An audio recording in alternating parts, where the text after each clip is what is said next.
ચર્ચાઓમાં રહેતા ગુજરાતી સાહિત્ય કલાકાર દેવાયત ખવડ કે જેમનો પણ ઇતિહાસ એ ઘણા બધા ગુનાઓથી લખાયેલો છે।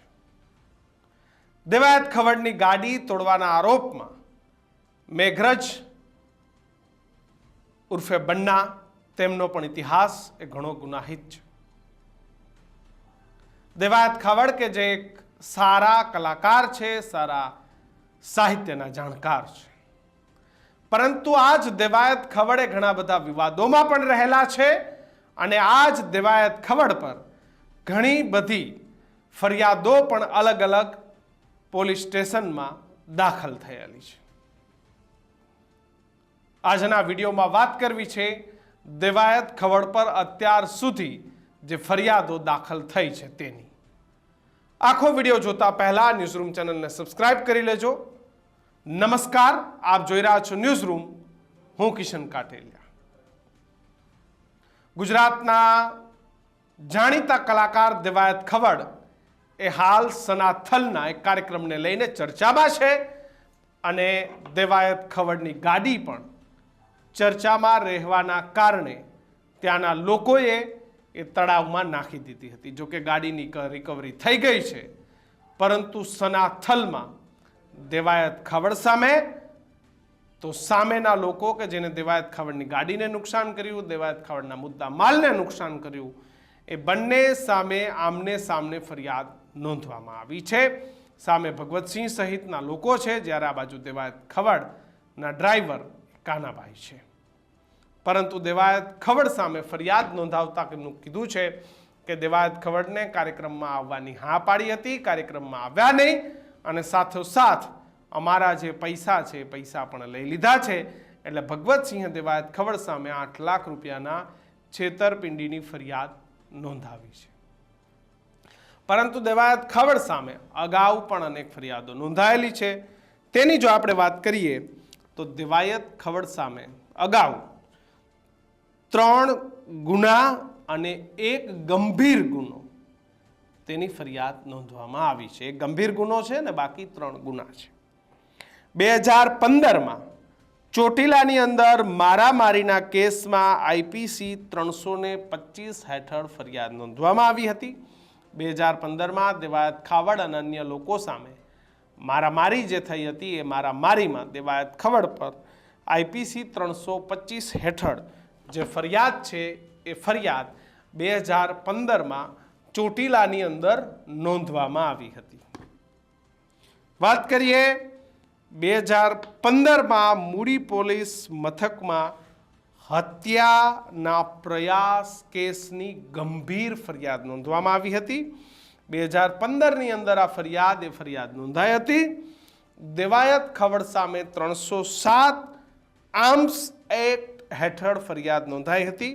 આપણે જણાવી દઉં, આ ફરિયાદ પણ 2015માં નોંધાઈ હતી, જેમાં હત્યાનો પ્રયાસ જે ગંભીર ગુનો છે અને આ ગંભીર ગુનામાં તેઓએ હત્યાનો પ્રયાસ કર્યો હતો કોઈ માથાકૂટની અંદર, અને તેના હેઠળ આર્મ્સ એક્ટ હેઠળ સુરેન્દ્રનગરના મૂડી પોલીસ સ્ટેશનમાં ફરિયાદ નોંધાઈ હતી।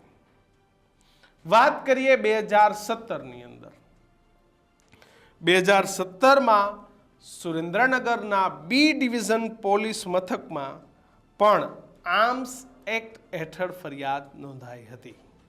2017માં પણ દેવાયત ખવડ પર કોઈ કારણોસર આર્મ્સ એક્ટ હેઠળ એક ફરિયાદ નોંધવામાં આવી હતી અને આ ફરિયાદ એ 2017માં નોંધાઈ હતી। એટલે કે 2015માં 2 ફરિયાદ, એમાંની એક ફરિયાદ એ ગંભીર ફરિયાદ 2017માં સુરેન્દ્રનગરના બી ડિવિઝનમાં જે ફરિયાદ નોંધવામાં આવી હતી એ ફરિયાદ પણ આર્મ્સ એક્ટ હેઠળ નોંધાઈ હતી।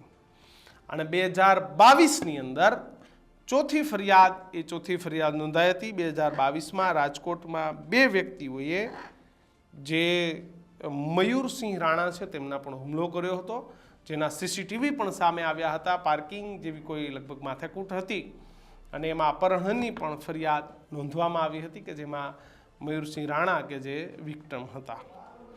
અને જે 2022ની ફરિયાદ છે એમાં પણ દેવાયત ખવડે બહુ ચર્ચામાં રહ્યા હતા। પોલીસ કાર્યવાહી ત્યારે પણ કરવામાં આવી હતી અને ત્યારે રાણાની રીતે જે વાત છે વાત પણ ટ્રોલ થઈ હતી. અને ફરી જે એક ફરિયાદ નોંધાઈ છે દિવાયત ખવડ પર, એ ચાંગોદરની અંદર લેટેસ્ટ જે નવી હાલ નોંધવામાં આવી છે એ ફરિયાદ ચાંગોદર પોલીસ સ્ટેશન અમદાવાદ જિલ્લામાં નોંધાઈ છે કે જેમાં ભગવતસિંહ ચૌહાણ નામના વ્યક્તિના ડાયરામાં ન ગયા, તેમના પૈસા લઈ લીધા એવી વાત સાથેની ફરિયાદ એ દેવાયત ખાવડની નોંધવામાં આવી છે. દેવાયત ખાવડ એક સારા સાહિત્યકાર છે. ગુજરાતમાં અત્યારે એ ટોપ ટ્રેન્ડમાં ચાલે છે. પણ આ જ દેવાયત ખવડનો જે ગુનાહિત ઇતિહાસ છે એ પહેલી વખત નથી, પરંતુ અગાઉ 4 જેટલી ફરિયાદ અને ચાંગોદરમાં આ 5મી ફરિયાદ નોંધાઈ છે. સુરેન્દ્રનગરમાં 3, રાજકોટમાં 1 અને અમદાવાદમાં 1, એટલે કે કુલ મળીને 5 ફરિયાદો એ આ જાણીતા માનીતા લોક સાહિત્યકાર દેવાયત ખવડ પર નોંધાઈ છે. દેવાયત ખવડ એ સાહિત્યમાં લોકોને જુસ્સો આવે, લોકોને જીવનમાં કંઈક કરી બતાવવાની પ્રેરણા મળે એવી વાત એ સ્ટેજ ઉપરથી કરતા હોય છે. પરંતુ આ જ દેવાયત ખવડે પોતાના જુસ્સા અને પ્રેરણાના કારણે અત્યાર સુધીમાં 5 જેટલી પોલીસ ફરિયાદો એ પોતાના પર નોંધાવી લીધી છે. એટલે તમે દેવાયત ખવડની વાતો સાંભળો છો તો સાંભળવી જોઈએ, એમાં કંઈ વાંધો નથી. પણ તમે ક્યારેય કાયદો હાથમાં લેવાનું કામ ન કરતા, નહીંતર જે દેવાયતભાઈ સાહિત્યની વાતો કરે છે એ જ દેવાયતભાઈ પર પણ ફરિયાદ નોંધાઈ છે તો તમારી પર પણ નોંધાઈ શકે છે. એટલે ક્યારેય કાયદાને હાથમાં લેવાનું કામ ન કરતા, કાયદાનું સન્માન કરજો, કારણ કે આપણે 21મી સદીમાં આઝાદ ભારતમાં લોકશાહીમાં જીવીએ છીએ. આપનું શું માનવું છે? એ દેવાયત ખાવડ જે ડાયરાના સ્ટેજ પરથી જે વાતો કરે છે, વાતો ઘણી સારી હોય છે, જીવનમાં ઉતારવા જેવી હોય છે, એમાં મારો જરાય વિરોધ નથી. પણ એ વાતોથી આપણે મહારાણા પ્રતાપ કે છત્રપતિ શિવાજી જેવા બનવું જોઈએ, પણ કાયદાને હાથમાં ન લેવો જોઈએ. એ ખાસ ધ્યાન રાખવું. તમારું શું માનવું છે ખાસ કમેન્ટમાં લખજો. જોતા રહેજો ન્યૂઝરૂમ. નમસ્કાર.